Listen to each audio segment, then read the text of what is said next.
Salut tout le monde! Aujourd'hui on se retrouve pour la 18e capsule littéraire de ce mois d'août 2022 avec à nouveau de la littérature jeunesse. Vous me suivez?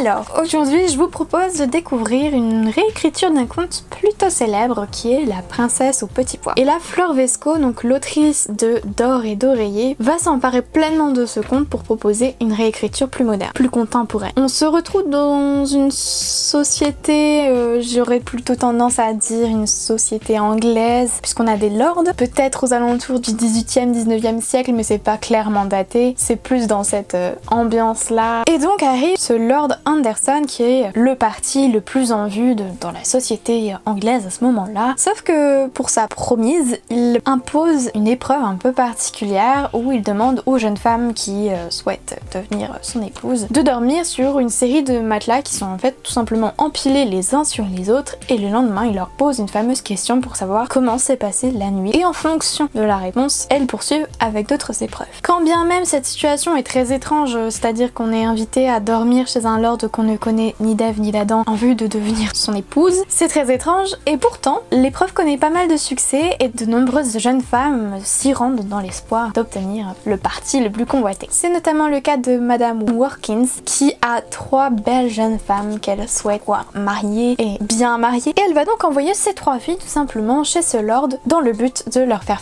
passer donc cette fameuse épreuve. Évidemment, celle qui va retenir le plus l'attention par rapport à ce livre n'est pas celle qui semblait la plus disposée à intéresser un lord, et ça va être un peu l'occasion de questionner pas mal de sujets comme notamment la sexualité, le désir féminin et la découverte du corps féminin. Et c'est tellement intéressant comme ça de s'emparer d'un conte qui initialement était plus à viser du coup moralisatrice, et là de s'en emparer pour briser les tabous, pour parler juste de thématiques essentielles auprès d'un public relativement jeune, avec beaucoup d'intelligence, avec beaucoup de poésie, avec des personnages qu'on adore suivre, qu'on apprend à connaître, qu'on apprécie ou pas. Et pour autant, comment dire, c'est abordé un peu en toile de fond. On n'attire pas l'attention grossièrement sur ces thématiques-là sous le couvert d'un conte. On explore ces thématiques, mais voilà, c'est pas l'inverse. Je tiens quand même à le préciser. Et l'héroïne, évidemment, est l'une de ces filles, Workins, qui se laisse pas désarmer par le comportement un peu étrange de ce lord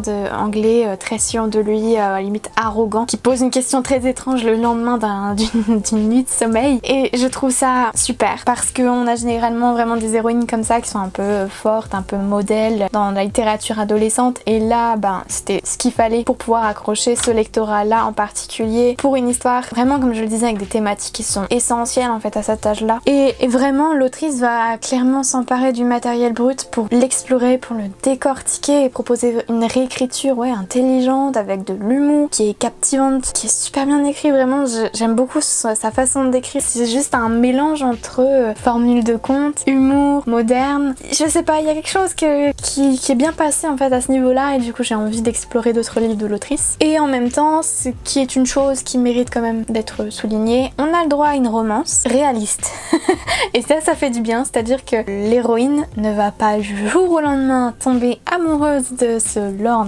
anglais, ça va vraiment se construire petit à petit, cette relation de confiance, cette relation d'amour tout simplement, et j'ai trouvé que ça renforçait encore plus le côté intelligent de ce superbe roman. Donc voilà, pour toutes ces raisons, je vous invite vivement à lire ce roman qui est pour le coup, comme je l'ai dit, super. Du début à la fin, ça se tient, c'est réaliste au niveau des traitements des personnages, de leur psychologie, de la relation qu'ils nouent progressivement. Les thématiques sont intelligentes, surtout auprès du public visé de base, et vraiment, que demander de plus.